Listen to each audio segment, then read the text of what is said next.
tal? ¿Cómo están amigos y amigas de esta comunidad? Bienvenidos a otro capítulo más de Narrativas, por supuesto, en esta semana en donde el tema Venezuela vaya que ha generado controversia desde diferentes aristas. El injerencismo de los Estados Unidos, lo que representa María Corina Machado, pero también ¿se debe o no se debe calificar a Nicolás Maduro de izquierda? La izquierda tiene que aceptar una defensa a ultranza de Maduro solamente para defenderlo de los intereses que representa María Corina Machado, del injerencismo norteamericano.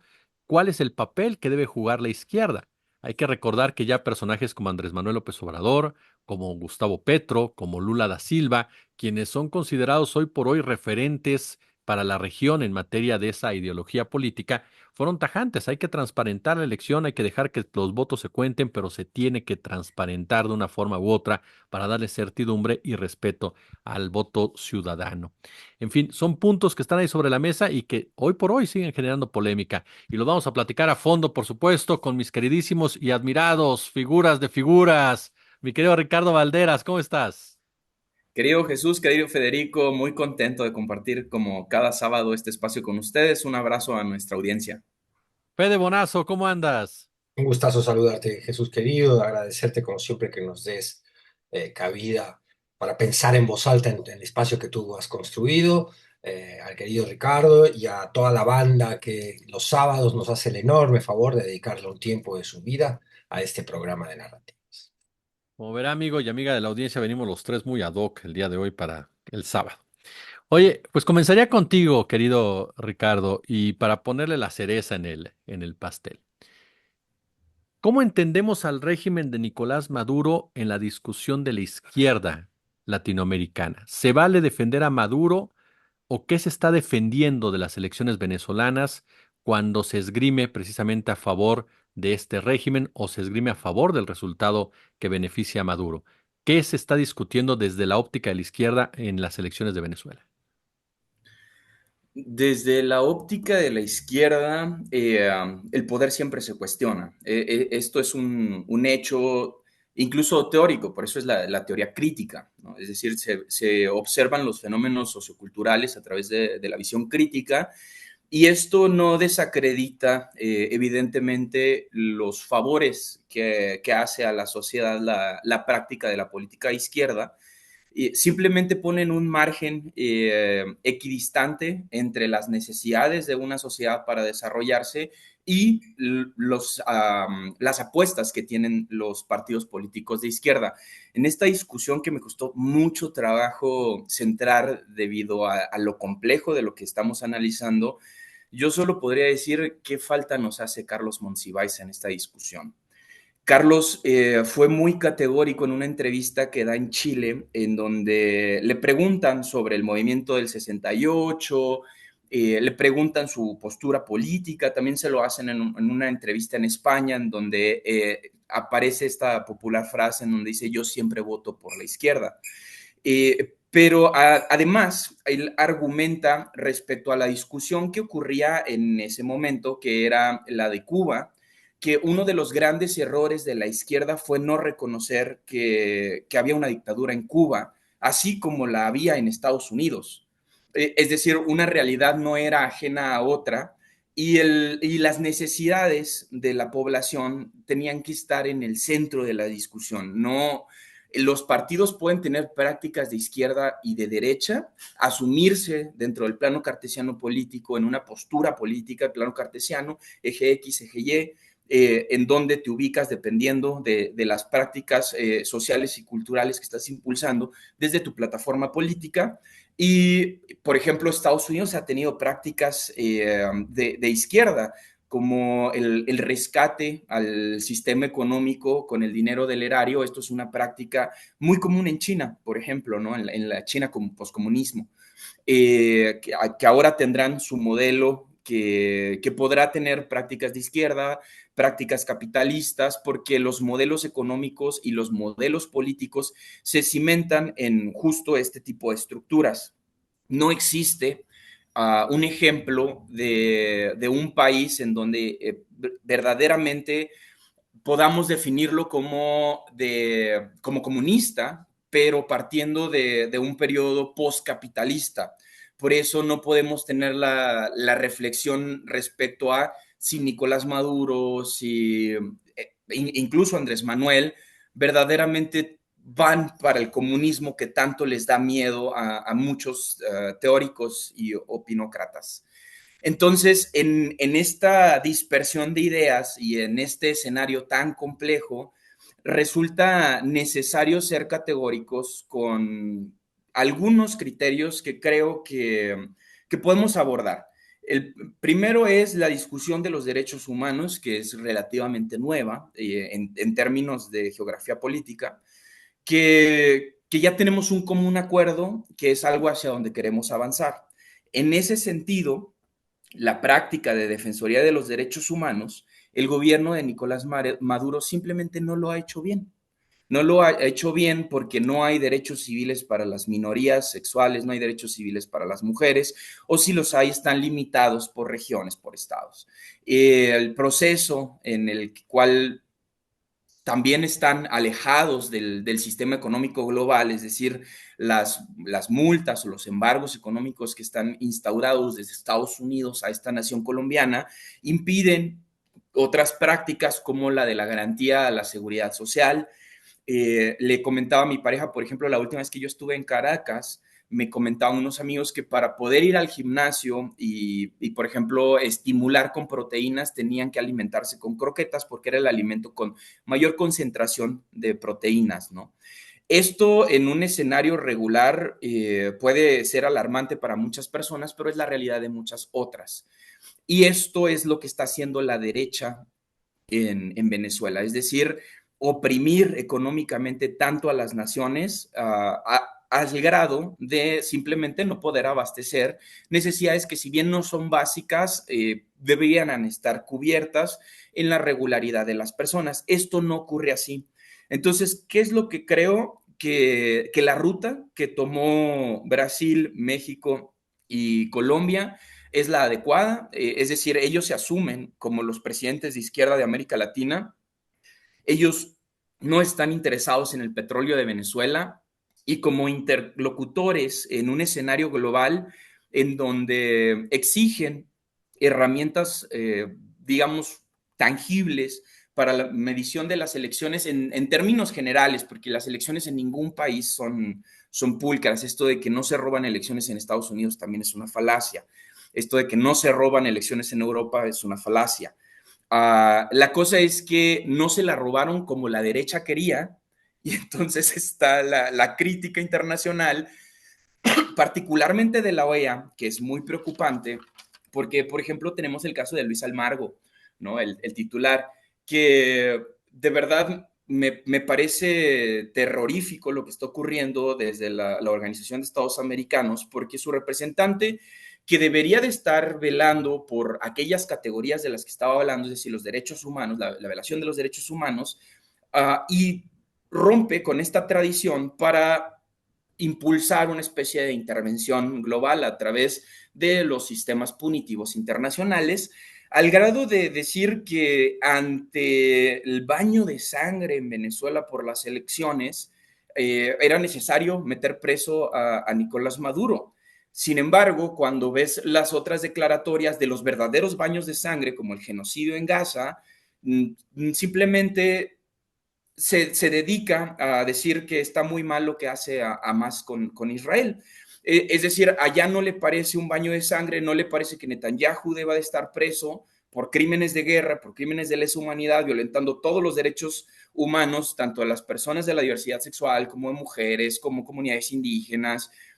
Esto no importa porque quien está financiando la guerra es Estados Unidos. Entonces no se puede confrontar con un gobernante que está dentro de la alianza que él dice representar desde Washington. Obviamente desde Washington, pues no sería tirarse un balazo al pie. Entonces aquí definimos no solo lo referente a María Corina, que es la derecha local, sino la derecha global, que ya está apoyando el discurso de María Corina, que dicho sea de paso, ella también es pro-Israel en términos de guerra. Es decir, la idea de la intervención, la idea de taparse los ojos frente a la verdadera crisis humanitaria que es la que está ocurriendo en todos los escenarios capitalistas del mundo, es decir, ya no hay una sola nación meramente capitalista, tampoco la hay, porque simplemente el modelo no se sostiene y entonces tienen que vivir de los recursos naturales de otras naciones haciendo guerras,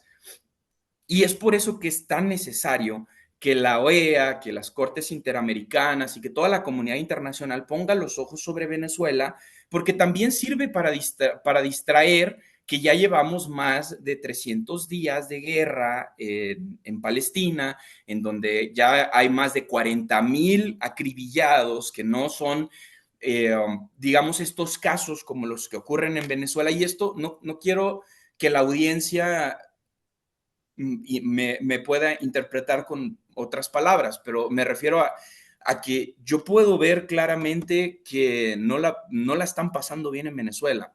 Puedo ver claramente que hay un proceso que a todas luces se puede poner en tela de juicio, y hablo precisamente del proceso democrático, pero corresponde a los procesos internos de la nación, porque Nicolás Maduro tiene base social, eso es algo que no podemos negar.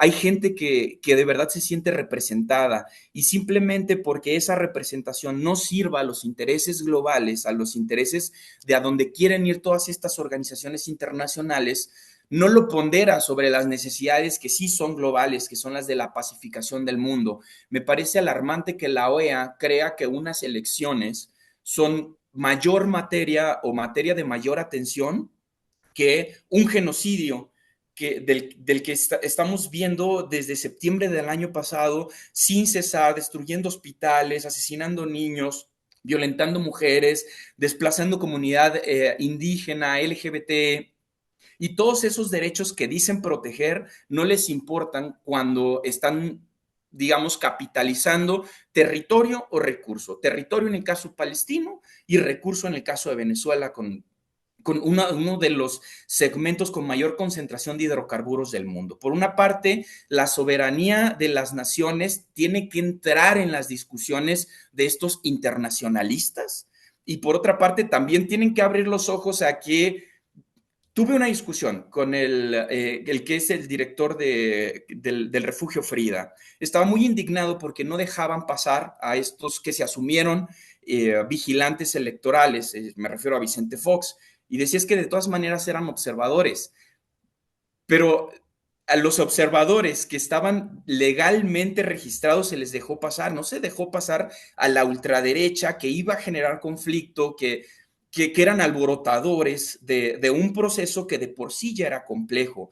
Y esta persona, a pesar de que es un hombre muy culto, muy preparado, con un trabajo exquisito defendiendo a las poblaciones de la diversidad sexual, simplemente no abordaba el espacio de un para qué queremos estos vigilantes, ¿no? ¿Qué va a pasar? Y al carecer de un espacio postcapitalista para hacer un análisis de una nación comunista, pues como no tenemos un ejemplo, no sabemos qué seguiría. Y entonces yo creo que estamos en un momento perfecto para que la nación venezolana se pueda sentar y decir, ok, si no queremos a Nicolás Maduro, sí queremos desaparecer la educación pública, queremos ya no tener acceso a vivienda, queremos que los servicios de salud sean privados, porque en un espacio en donde imaginen que María Corina toma el poder y se privatizan todos los segmentos, evidentemente el Estado va a tener más recursos y van a ser una nueva burguesía de Estado. Pero esta burguesía de Estado le va a garantizar los derechos a la población, va a haber un reparto equitativo de este recurso. Claro que no, es para la construcción de cúpulas, y las cúpulas se van a construir dependiendo de quién le abra la puerta a Estados Unidos. Esta es la pregunta. A menos de que quieras comentar algo de lo que señalaba el querido Ricardo, mi querido Federico. Todo un tema que incluso ha dividido a la propia izquierda. Hay quienes dicen no podemos desoír lo que es Nicolás Maduro únicamente para impedir en un momento dado el injerencismo norteamericano, de la OEA, o lo que representa la propia María Corina Machado. Pero hay otras voces que dicen, pues tenemos que esperarnos porque hay un Estado de Derecho que te guste o no existe también en Venezuela, que puede estar considerado de ciertas maneras y que por lo tanto lo que aquí importa es el respeto al voto popular, al voto de la gente. Pero ¿qué tanto influyen alrededor de ese voto popular las circunstancias que han rodeado a Venezuela durante todos estos años? ¿Cuál es tu sentir en este sentido, Fede?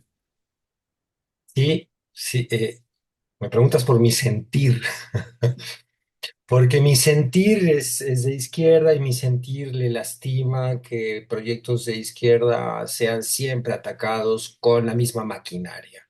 Por un lado, el boicot económico, por un lado, las sanciones. Recordemos que Venezuela es el país, el tercer país del mundo con mayores sanciones económicas, tiene incautados sus activos en el exterior, el oro en Londres y otra serie de activos, tiene un cerco económico que por supuesto que ha causado estragos eh, y, y- y ha sido agredida como experimento socialista, cuando cada vez que al imperio y al sistema capitalista le estorba, le molesta, le mortifica, por razones no solo tan económicas, sino también ideológicas. La puesta en escena de un experimento socialista de redistribución de la riqueza, de empoderamiento de las clases marginadas de siempre, de ciudadanización, que incluye la alfabetización que hizo Chávez. No solo la alfabetización, Chávez le dio una identidad que no tenía la mayoría del pueblo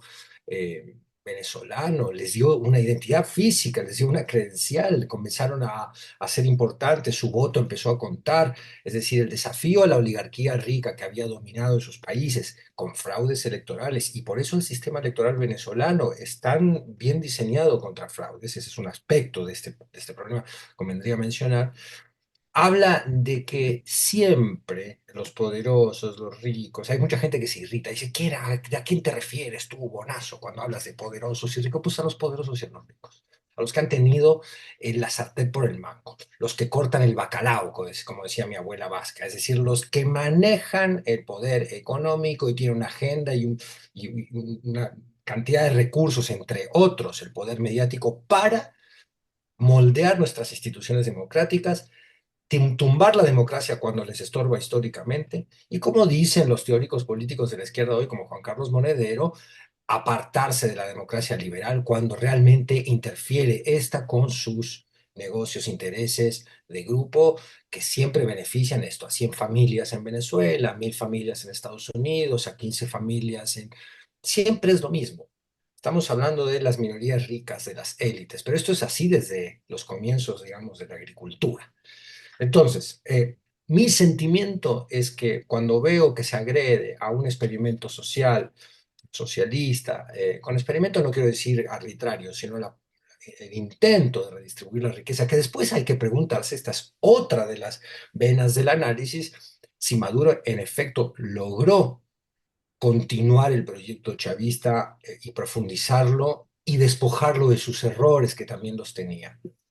Y lo que yo pienso es que Maduro acentuó los errores que tenía el chavismo en vez de solucionar aquellas eh, prácticas, costumbres, que también es muy fácil decirlo, porque bueno, hay estructuras de poder en los gobiernos. Veamos lo que ocurre en nuestro querido México, donde la 4T y López Obrador no han podido avanzar en la medida de lo que hubieran querido, porque tienen que enfrentar estas estructuras. Una de ellas, el poder militar, con el que el chavismo ha establecido una alianza política muy importante que tiene sus costos para el proyecto socialista, sus costos para la sociedad venezolana, pero es un actor que no puedes apartar de la escena, como tampoco lo puedes apartar en México. Por supuesto que todo esto es complejísimo y uno quisiera ordenar la conversación, el sentimiento y el pensamiento.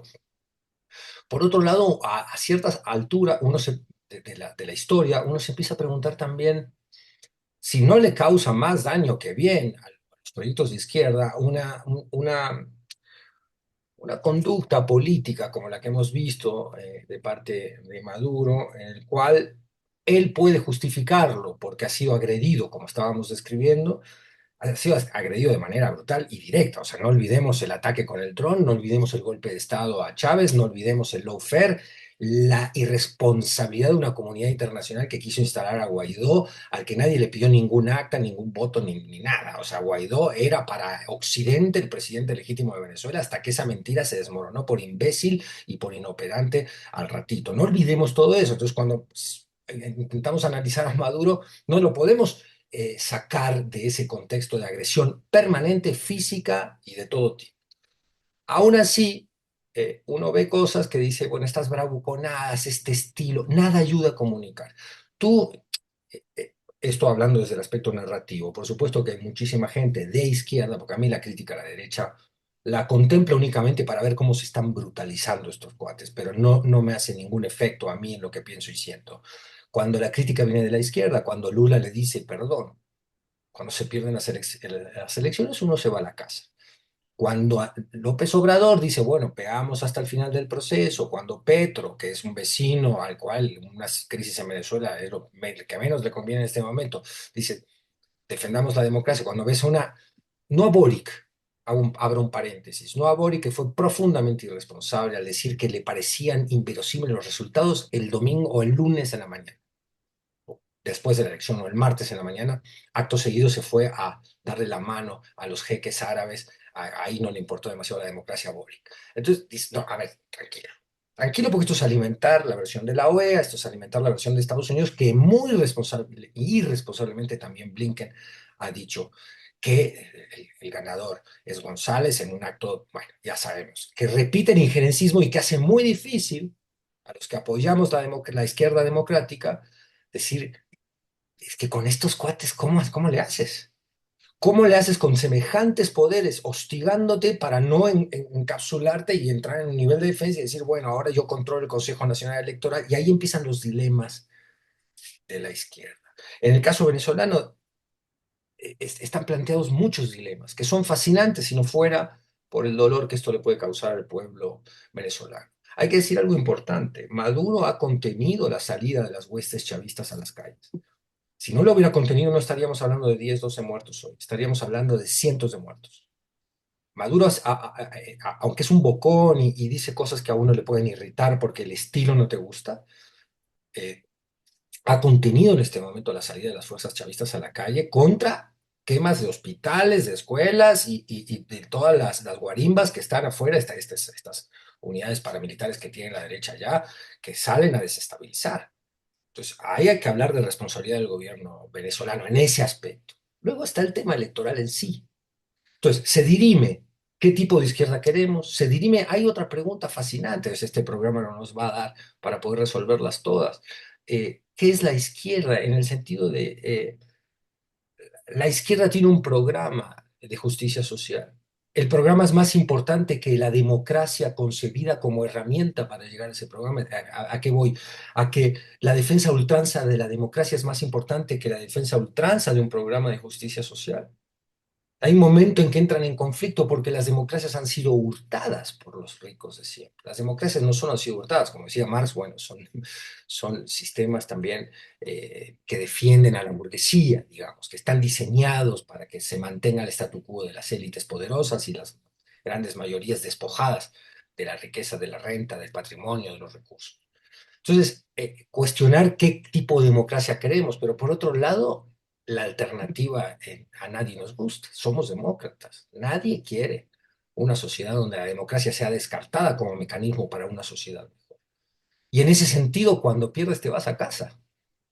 Lo que pasa es que irse a casa, y este es un dilema, implica que el petróleo de los venezolanos se va para Chevron, porque María Corina Machado no es una demócrata liberal, ni siquiera es una persona de derecha democrática. Es una delirante tipo Milei que ya ha pedido que lleguen las fuerzas de los Estados Unidos a invadir el país, que las Fuerzas Armadas venezolanas entreguen el poder. Es una irresponsable que está sacando, que está moviendo y empujando a un conflicto interno gravísimo de consecuencias humanitarias muy graves. Y es la misma derecha de siempre, la del Atlas Network, la de Steve Bannon, la de Milei, la de Bolsonaro. Son estos cuates. No estamos hablando, porque la derecha del mundo se ha radicalizado, no estamos hablando de una derecha centrada, democrática. a la cual uno diría, ok, tú vas a jugar con los juegos, con el juego democrático, vas a ser leal a la democracia. Tú nunca hiciste un golpe de Estado contra Chávez, tú nunca le metiste un dron en la cabeza a Maduro, tú nunca hiciste fraudes electorales en el pasado en Venezuela, tú tienes las actas que dices que tienes, pues muéstralas todas, no nada más muestres la parte que te ayuda. O sea, ¿cómo le creemos a esa? Entonces, es dilemática la situación. ¿Qué quiero decir con dilemática? Y aquí termino esta primera intervención, que nos genera dilemas a la hora de analizarla. ¿Qué queremos defender? ¿Un programa de justicia social y un proyecto de redistribución de la riqueza y ciudadanización del pueblo, como ha sido el chavismo, con todos sus efectos? ¿O queremos venderle o queremos, digo, yo como ciudadano del mundo de izquierda, o nos gusta la idea de que el petróleo venezolano no sea de los venezolanos y sea de la Chevron?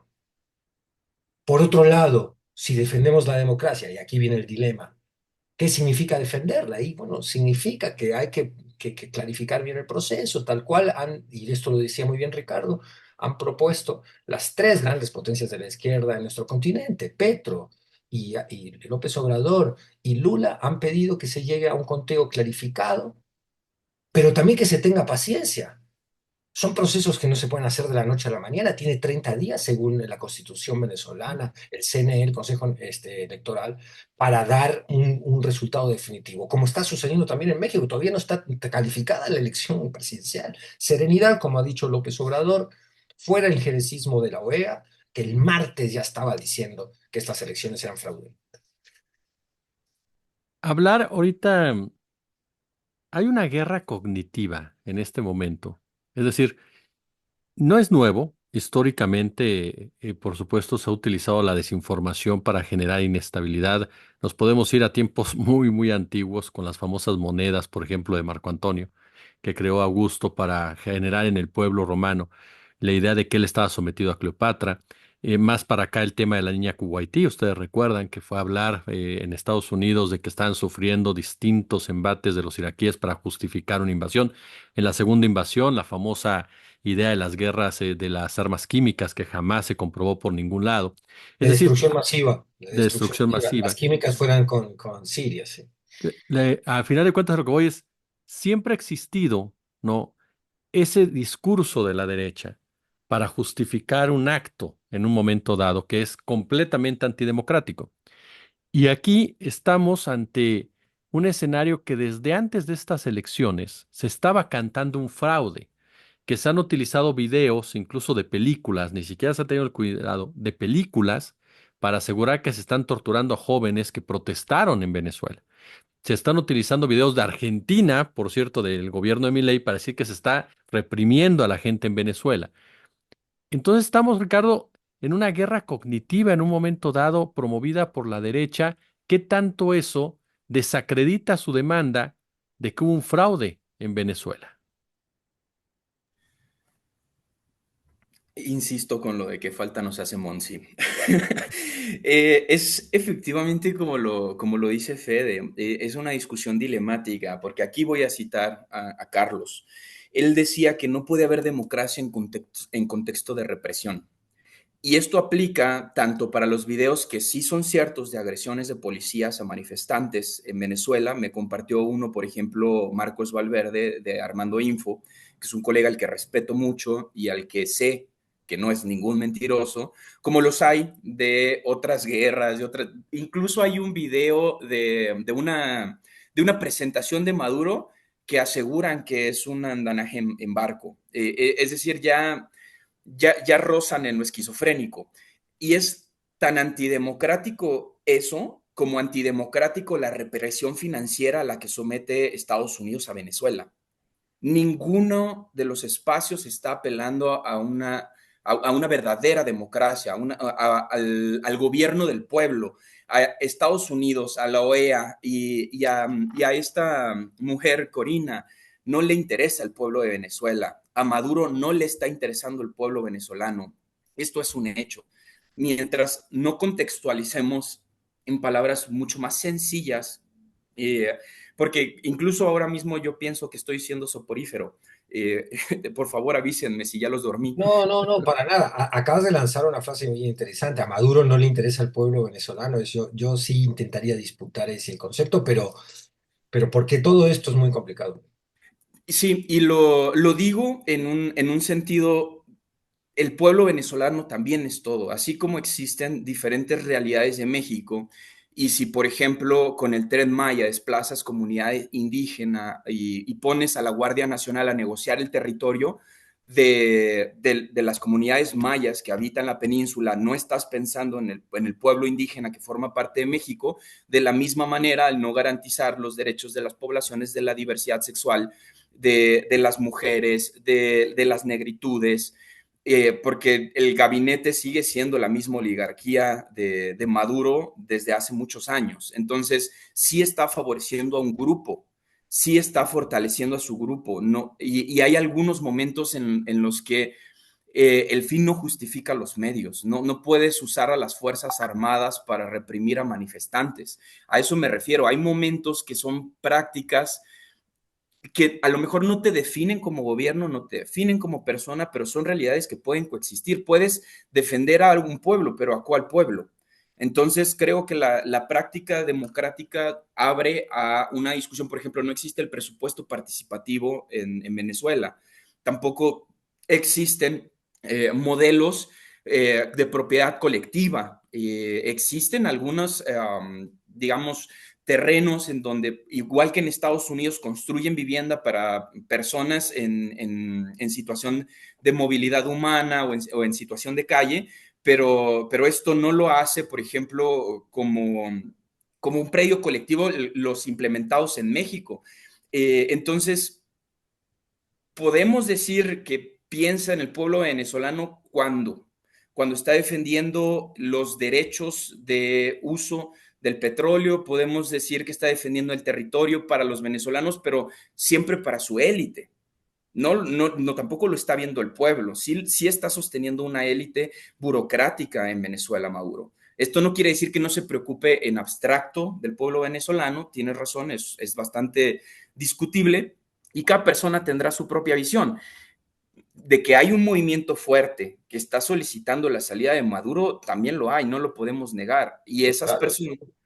Y esas personas, ¿qué rol van a tener en una sociedad que se dice democrática? ¿No? ¿Qué espacios van a tener para fomentar nuevas participaciones políticas y haya nuevos espacios de representación? Esto tampoco lo hay en Venezuela. Entonces creo que sí está resguardando los recursos de los y las venezolanas, sin embargo lo está haciendo para su propia élite, para su propia burguesía.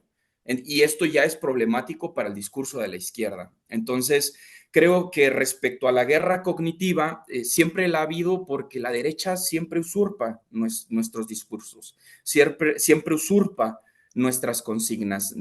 Salieron a defender al INE en México cuando el acceso a la información pues no les preocupó durante el periodo de Felipe Calderón, cuando desaparecieron y negaba el ejército la data sobre los civiles abatidos en la supuesta guerra contra el narco. Ahí no había que defender al INE, no había que defender al INAI, no había estas discusiones porque funcionaba para la derecha.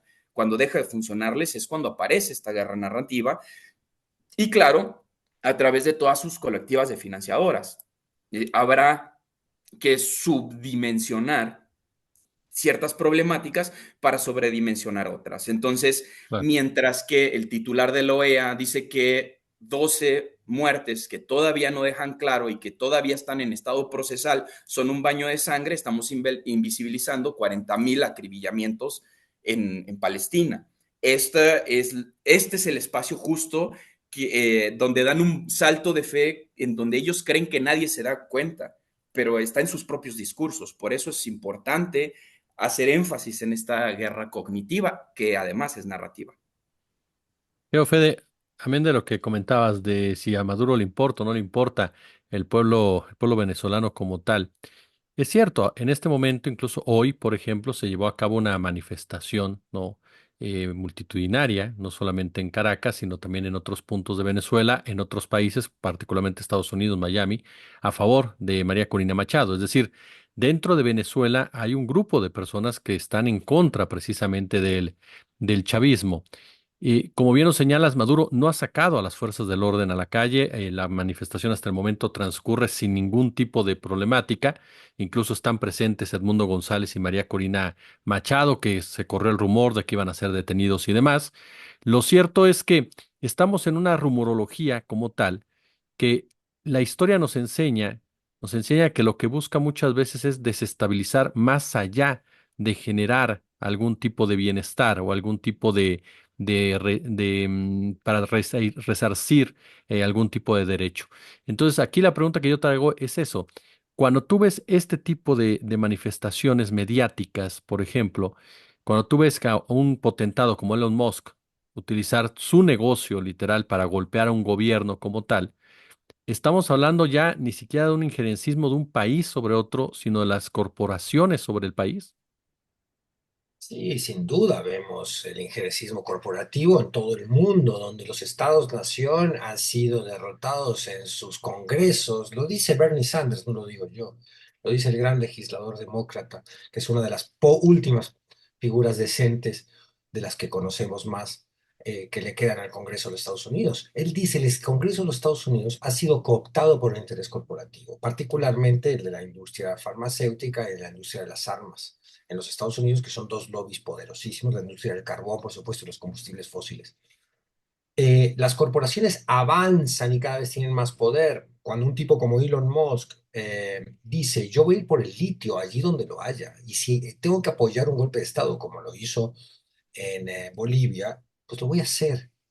Y cuando ves que Elon Musk coloca, porque la Argentina lo permite, a un agente de sus intereses corporativos que están muy bien ligados con las otras grandes corporaciones de los Estados Unidos, la armamentística una de ellas, la informática otra, coloca a un tipo como Milei en el gobierno de la Argentina y ves que está feliz. A él no le importa si los jubilados están siendo reprimidos en las calles de Buenos Aires, si el poder adquisitivo se ha derrumbado, si han subido en millones los pobres en solo unos meses de gobierno de Milei, si hay más argentinos viviendo en la calle. A Elon Musk eso le vale madre. Lo que quiere es el agua, el litio, el oro y todas las riquezas de la Argentina, pero no lo digo yo, lo dice Elon Musk, no son especulaciones de un zurdo, son declaraciones del propio Elon Musk y además es un tipo que está claramente, bueno, vinculado a estos intereses que decíamos.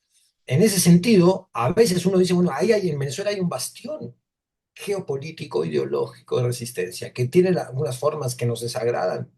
Sí, nos desagradan. Y entonces ahí viene el dilema de nuevo, ¿qué hacemos con esas formas? Eh, yo quería decir algo de lo de, cuando la pregunta de Ricardo es muy interesante, o la pregunta que yo le hago a Ricardo después del comentario de él muy interesante sobre que Maduro en algunas de sus acciones estaría mostrando que no le interesa el mismo pueblo que dice defender. Ahí hay un elemento que tenemos que meter en este análisis que es inexorable, que es el del poder. El poder es en sí una estructura, un mecanismo, un juego con reglas propias que sobrepasan la ideología. ¿No? Esto le ocurre a los gobiernos de izquierda, le ocurre a los gobiernos de derecha, le ocurre a los gobiernos de centro, y démonos cuenta de dónde están tantas de nuestras izquierdas tan importantes en lo simbólico que han renunciado a la lucha por el poder. No logran transformar la realidad. Están encapsuladas, enquistadas una cápsula de dignidad que yo a veces respeto más que otras izquierdas realmente existentes que han decidido tomar el poder político. Pero para transformar tú tienes que tener el poder. Pero el poder en su propia lógica lo que hace es que cuando lo conquistas y lo tienes que mantener, eh, subviertes fines y medios y el poder se convierte en un fin en sí mismo.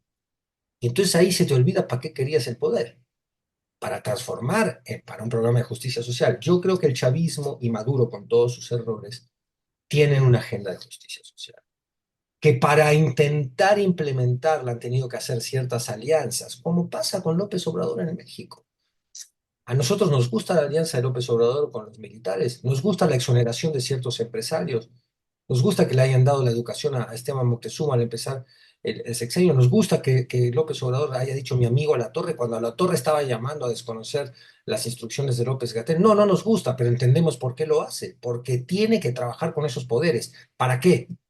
para sacar 5 millones de personas de la pobreza. Entonces, cuando tú ves los fines y los medios, dice, ok, me tuve que tragar el sapo ese, o el de Bartlett, o tantos sapos que nos hemos tragado con la 4T, porque hay 5 millones de personas menos de pobres en México hoy, y ese es un objetivo máximo. Ahora, ojo, porque cuando le damos mucho protagonismo dentro de los proyectos de izquierda a figuras que encarnan aquello mismo que es la derecha, de esto, esa gente se nos voltea en cualquier momento. Entonces, es lo que ha ocurrido con el chavismo. Por supuesto que hay una oligarquía militar poderosa se ha generado con el chavismo. Pero bueno, hay que ver todavía si todavía mantienen. Yo soy de los que creo que sí, una idea de justicia social. Y en ese sentido hay que poner en la balanza, con todos los asegúnes y críticas que le hacía Ricardo al chavismo, con las que estoy de acuerdo, con las que estoy de acuerdo. Y concluyo esta intervención diciendo esto, es muy difícil, y por eso yo hablo con mucha prudencia, porque estamos lejos, digo, conocemos Caracas todos y hemos ido a Venezuela y estamos empapados de lo que ha sido el proceso del chavismo, pero es muy difícil desde aquí analizar con verdadera profundidad lo que sucede allá. ¿Por qué es muy difícil? Entre otras cosas porque la propaganda, y ahí voy un poquito también a tu pregunta, Jesús, es brutal. Si tú ves la portada del país hoy, vean lo que dice el país hoy. Maduro endurece la represión y anuncia la creación de 2 cárceles de máxima seguridad ante las denuncias de fraude. Millones de venezolanos planean huir del país si Maduro continúa en el poder. Entregar las actas y la negociación en el plan de Colombia, Brasil y México para la crisis venezolana. Machado llama a salir a las calles de todo el país, nadie podrá robarnos lo que logramos. ¿Y dónde está la postura chavista en el país? Ni siquiera la postura chavista, la postura de analistas internacionales como Fernando Buenavado o Juan Carlos Monedero, no está. Entonces, ¿cómo peleas contra esto? Porque este es un diario progresista, en teoría. ¿Cómo peleas contra todos los días un sistema de propaganda al país que es un agente de las corporaciones españolas? Lo que le interesa es el negocio también, o sea, detrás de toda esta aparente preocupación periodística, hay una agenda económica que se está salivando por el petróleo venezolano. Entonces, es muy difícil estar informados, muy difícil filtrar. Si tú vas a la postura, lo escuchas a Amoroso, el titular del Consejo Electoral venezolano, piensas bueno, que hay que esperar que las máquinas regresen, que se computen bien los votos, que la oposición diga si tiene el 40% de las actas es mentira, porque debe tener el 100%. Tenía que tener un representante en cada casilla que muestre el 100%. ¿Por qué muestra el 40%? Porque muestra el 40% que le beneficia. Por otro lado, ¿cómo le crees a un gobierno donde todas las autoridades, desde el Tribunal Federal de Justicia hasta el Consejo Nacional Electoral, está controlado por gente chavista? Entonces, es muy difícil filtrar hoy desde México, desde cualquier parte del mundo, incluso desde la misma Venezuela. ¿Dónde está la mentira? ¿Dónde está el juego? Y ahí es donde intentamos encontrar los verdaderos conceptos que están en disputa. La democracia es uno de ellos y en ese sentido la preocupación que ha manifestado Lula, Petro y AMLO me parece muy importante como muestra de prudencia diplomática. Quiero cerrar este programa con la siguiente pregunta para ambos. Ya abordábamos el tema de la democracia, la izquierda y demás, pero si nos vamos un poco más allá, no solamente en el tema del petróleo, sino el mismo, la multipolaridad que vive el mundo, es decir, ahora con los BRICS, con China, con Rusia como protagonistas. ¿Qué tanto está pesando en esta discusión ante un Estados Unidos que viene para abajo, que está perdiendo la hegemonía que manejaba desde hace 20 años, cuando con la caída de la Unión Soviética el mundo se convirtió en un escenario donde solamente valía el punto de vista de la Casa Blanca? ¿Qué tanto para Estados Unidos, se vuelve determinante Venezuela en esa contienda por evitar que hay una pérdida mayor de hegemonía y por ese enfrentamiento ya comercial por recursos naturales que hay con China y Rusia, sobre todo en el marco de que un Nicolás Maduro se ha acercado a China y Rusia, le abrió la puerta de América Latina a China y Rusia, y que todo esto de una u otra manera está jugando un papel determinante en el caso concreto de un departamento de Estado que se brinca lo que había dicho su presidente Joe Biden, que ha dicho: me voy a esperar al final de las actas, y finalmente ya no se esperó nadie. ¿Qué tanto está jugando todo esto en el tema precisamente de los Estados Unidos, querido Ricardo? Voy a comenzar diciendo que el que avisa no es traidor. Recordemos aquella rueda de prensa que ofrece la titular de Comando Sur, en donde reconoce que le surgen los recursos de América Latina y que van a llegar hasta las últimas consecuencias para conseguirlos. Esto como práctica frente a lo que decía Federico de cómo enfrentar al día al andanaje discursivo de la derecha que no da espacio, bueno, con medios públicos, libres, soberanos, en manos del pueblo. Para eso hay infraestructura de telecomunicaciones. Se veía venir y había una discusión en la confronta, no solo con el apoyo a las políticas criminales de Javier Milei, sino al apoyo a la hiperconstrucción de megacárceles como Nayib Bukele. Estados Unidos está dispuesto no solo a invertir en el discurso narrativo que sobredimensiona las problemáticas de América Latina con fines de intentar regular a través de órdenes internacionales las democracias que son legítimas. La diferencia entre Chávez y Maduro creo que es precisamente la administración de Maduro. Venezuela, cuando Chávez era un epítome en América Latina, en países de izquierda, hablando en índices de desarrollo, en índices económicos, en índices poblacionales, y lo que ha logrado Maduro a través de su alianza con el ejército, porque en algún momento investigué, por ejemplo, a Rangel Gómez, quien tenía una empresa cimentada con organizaciones criminales en México, y que Maduro defendió. Maduro es quien hace esta construcción de las nuevas burguesías en Venezuela. Hay una pérdida de legitimidad a la administración de Maduro que lo hace más débil frente a la confronta para la que debieron haberse preparado. Debieron haberse preparado con espacios públicos de dispersión, porque en dónde están los programas de venezolanos y venezolanas diciendo salimos a votar y todo está bien, cuando tienen infraestructura de tele, radio, tienen periódicos del Estado, tienen una agencia de noticias, y estos espacios pues están, simplemente no han podido realmente ser competitivos frente al andanaje global del diario El País, del diario El New York Times, de todas estas estructuras que tienen cimentándose muchos años. Y es que aquí volvemos a esta discusión en donde únicamente se va a hacer el análisis frente a esta paradoja entre el bien mayor, ¿no? Es decir, está bien lo que sea, siempre y cuando haya mucha gente que entre en tal o cual condición. Yo creo que podemos hacer lo mismo sin transgredir a las personas, llegando a acuerdos. El problema es que lleva tanto tiempo en el poder la ultraderecha y en los poderes verdaderamente fácticos, es decir, los militares, el capital, la Iglesia Católica, y en general las asociaciones religiosas, incluso insertas en la academia, que es muy difícil que de construir desde cero podamos generar un espacio de legítima defensa ante un andanaje en donde Estados Unidos, la potencia más grande del mundo, dice abiertamente que va a hacer lo que sea por los recursos naturales, ¿quién se va a poder defender de eso?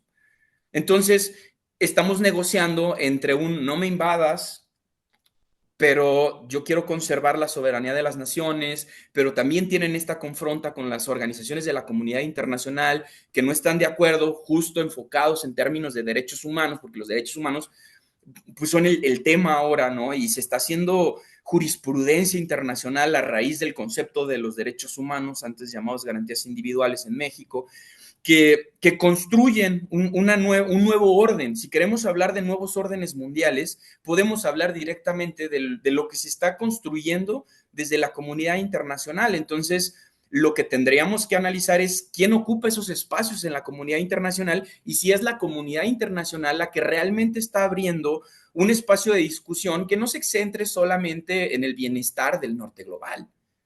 Digan también un solo operador político en materia de geopolítica que esté diciendo, oigan, respeten la democracia en Venezuela. Tienen que salir los mandatarios de los países latinoamericanos a tratar de mediar el problema, pero tampoco sumergidos de fondo porque nadie quiere estar en las condiciones principalmente fiscales, ni de Cuba, ni de Rusia, ni Venezuela, porque hemos visto cómo amagan, y a esto es a lo que me refiero con la frase de Carlos Monsiváis, esto también es represión. El sentido constante de América Latina por ser invadidos no deja una garantía de un espacio verdaderamente democrático y en igualdad de circunstancias. El enemigo no es menor y amenaza con tanques de guerra, amenaza con crisis humanitaria para someterte a estos poderes. Es ahí en donde no podemos solo centrarnos porque ya vimos como izquierda que no es suficiente. Está bien que hayamos sacado a 5 millones de personas de la pobreza, pero eso no puede ser a costa del pueblo maya, por ejemplo. No puede ser a costa del poder militar, porque el poder militar está hecho para enfrentar a otras naciones, no para enfrentar a su propio pueblo. Estas son las discusiones que me gustó mucho una reflexión que hizo un usuario en Twitter. De hecho, hasta la seguí por ese tweet que ponía el navegar entre contradicciones no hace que no discutamos estas contradicciones. Y la única invitación a la que yo me atrevería a hacer, tanto a la audiencia como a las personas que puedan llegar a estar en espacios de poder y que puedan ver esta transmisión, es a no dejar de discutir estas que sí son debilidades de la izquierda. No podemos negarlas, no podemos ser negacionistas. Nos invitó Carlos, aprendamos de las grandes mentes que ya habitaron este planeta. Y eso es todo. Seamos autocríticos. Quiero contigo, querido Fede, en ese marco. Sería prácticamente la misma pregunta. Sí, la acepto y la tomo, pero Enrique ha hecho reflexiones bien interesantes de conversar, de discutir. Por supuesto, no da tiempo aquí de hacer todas. Quizás debamos hacerlas en otro programa de narrativas. Las contradicciones de la izquierda, eh, sacar a gente de la pobreza no puede implicar lastimar al pueblo maya, ¿no? Estamos completamente de acuerdo. No podemos llevar a cabo una agenda de justicia social que solucione en un solo acto todos los problemas que tenemos. Eh, los gobiernos tienen que escoger, porque para sacar a millones de la pobreza también necesitas activar la productividad, concepto capitalista, sin duda, y desarrollista del sureste. Son unas cosas. La política real, la política pública, está llena de contradicciones. Y muchas veces el beneficiar un área de la sociedad o del gobierno implica el demérito de otra. ¿Por qué? Porque los recursos son limitados, porque cuando beneficias a algunos siempre impacta sobre otros. Eso es casi una ley de la naturaleza. Entonces, el gobernante verdaderamente sabio, lo que debe, o el sistema de gobierno, porque esto, no se piense con la frase anterior que yo estoy proponiendo el regreso al gobernante sabio, y olvidarnos de las instituciones y contrapesos institucionales y republicanos, no. Nuestro diseño institucional, el Estado debe tener la habilidad para saber distinguir dónde el daño es menor para un beneficio mayor. Eso siempre es así, y ese tendría que ser el eje ejecutivo de nuestros gobiernos de izquierda. Eh, Volviendo a Venezuela, pues sí, el factor geopolítico es fundamental. Hay una crisis del sistema económico político mundial, de lo que hemos llamado neoliberalismo, y siempre ante las crisis de los sistemas económicos, donde eh, hay una resistencia, una protesta, una bronca de las clases perjudicadas, las medias y las bajas, el capitalismo encuentra la salida fascista para responder a esas crisis. Siempre ha sido así, lamentablemente para la humanidad, con el daño y el dolor que esto significa. Entonces, estamos, yo creo, y esto lo dice gente que piensa la realidad política con mucha más profundidad que yo, ante una notoria crisis del sistema neoliberal que podría derivar a la invitación de sistemas neofascistas. Lo estamos viendo muy claramente con Israel en el sentido de que allí se produce el violentamiento más evidente, drástico y dramático y preocupante del orden internacional. Cuando Israel, voy a usar un término duro y le pido perdón a la audiencia, pero lo uso porque lo ejemplifica mejor que cualquier otro. Cuando Israel se caga en el derecho internacional, nos está diciendo, aquí se acabó el orden democrático, diplomático, de derecho, en el cual se basaba cierto acuerdo global. Se puede hacer lo que quiera. ¿Y saben qué más? Yo puedo estar matando niños y mutilando a niñitas y condenando a una nueva Nakba a miles de ancianos, porque voy a ser aplaudido en el Congreso de los Estados Unidos cuando allí me inviten a hablar. Entonces, ¿qué significa? Ante ese escenario, defender la democracia como una causa abstracta, despojada de relación con la realidad social, dices, bueno, yo sí la defiendo, pero que estos cuatas no están jugando a la democracia, le vale madre la democracia a Estados Unidos, particularmente la de los otros países, siempre le ha valido madre. Mucha gente se llena la boca con el vocablo democracia, pero en el fondo, si la democracia es una excusa para que sigan apoderándose de los recursos y las riquezas e instalando un sistema de asimetría social, los poderosos de siempre, pues hay que cuestionar la democracia misma, no por su concepción ideal de gobierno del pueblo, que es, sí, o precisamente por esa concepción, tenemos que cuestionar nuestras democracias realmente existentes.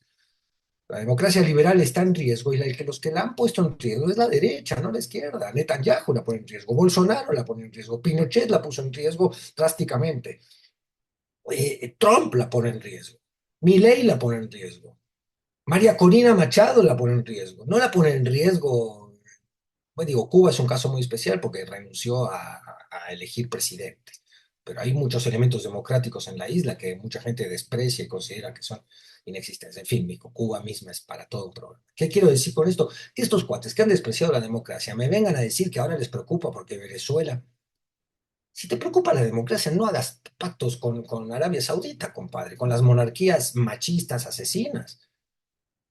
A ver, ¿dónde está la coherencia? Entonces, ese desnudamiento de la narrativa propagandística de Occidente de los Estados Unidos, que se está viniendo abajo gracias a una serie de elementos, uno de ellos es, como hemos dicho siempre, el teléfono celular, porque hoy llegan más rápido las noticias de los niñitos sepultados en Gaza que la narrativa que están construyendo estos cuates de que Israel tiene derecho a la defensa. Sí, todos tenemos derecho a la defensa, pero tú vas por el gas de Gaza, vas por los recursos palestinos y tienes una ideología de exterminio de los palestinos de 7 generaciones. No me vengas a mí con que... Entonces, ese derrumbe de las narrativas lo tenemos que jugar a nuestro favor y decir, bueno, hay que salir a defender la democracia en serio, una democracia donde la parte demos siga importando, y tenemos que salir a defender los proyectos de justicia social y Ricardo hablaba de un concepto que para mí es fundamental, los derechos humanos. Los derechos humanos son un concepto, son una construcción, pero tanto bella como importante y profunda, donde establecemos lo que queremos como sociedad global, como sociedades de los países, es decir, el respeto al bicho humano, que además eso se puede extender también en algún momento a los animales, se está extendiendo, es decir, el conocimiento de la importancia de la vida en su sentido más profundo, no en el sentido que lo usa pro vida, y el respeto irrestricto a la libertad de las personas, el respeto a los derechos políticos, y eso ahí entra de nuevo Venezuela como dilema, el respeto a que los seres humanos se puedan realizar, pero todos, no nada más los que puedan pagarlo. Entonces, ahí, bueno, está una serie, en este programa creo que hemos puesto más preguntas que respuestas sobre la mesa porque sí, las contradicciones del bicho humano que contaminan cualquier proyecto lindo políticamente. El socialismo es un proyecto hermoso como concepción, pero no lo supimos llevar a cabo bien en la práctica. Hay que revisar por qué fallamos ahí. En fin, son preguntas, son, pero que animan a pensar siempre en un mundo mejor y en que nuestra energía cívica debe estar puesta, creo yo, en respetar una idea de un mundo, de un país, de una comunidad, de una sociedad donde quepamos todos y no donde unos sean materia desechable. Tiene usted, amigo y amiga, de narrativas, como siempre, las dos posturas, los dos pensamientos, los dos análisis de estos dos grandes personajes, analistas, periodistas. Mi querido Ricardo Valderas, gracias. No, hombre, gracias a ti, gracias a Federico, gracias a la audiencia que siempre nos acompaña este sábado. Me parece que la manera en la que cierra Federico es maravillosa. Te mando un abrazo, querido, brillante como siempre. Fede Bonazo, muchísimas gracias. Es un gusto para mí estar con dos periodistas del calibre de ustedes dos y que la gente en narrativas tenga la paciencia de escuchar estos pensamientos en voz alta que desarrollamos a veces en este espacio. Jesús, gracias de nuevo a ti. Un gran abrazo para toda la banda narrativa. Qué bueno que hay otros que no escucha la banda de narrativas. Le agradecemos mucho, como siempre, de verdad que esté con nosotros. Ya lo sabe, pulgar arriba a este video. Échale super chat, super gracias si son ustedes tan amables, particularmente a este video de narrativas en su playlist. Ya los encuentra también si quiere recordar otro tipo de análisis, por supuesto, tanto de Fede como de Ricardo. Como siempre, un gusto, como siempre, un verdadero, pero verdadero placer.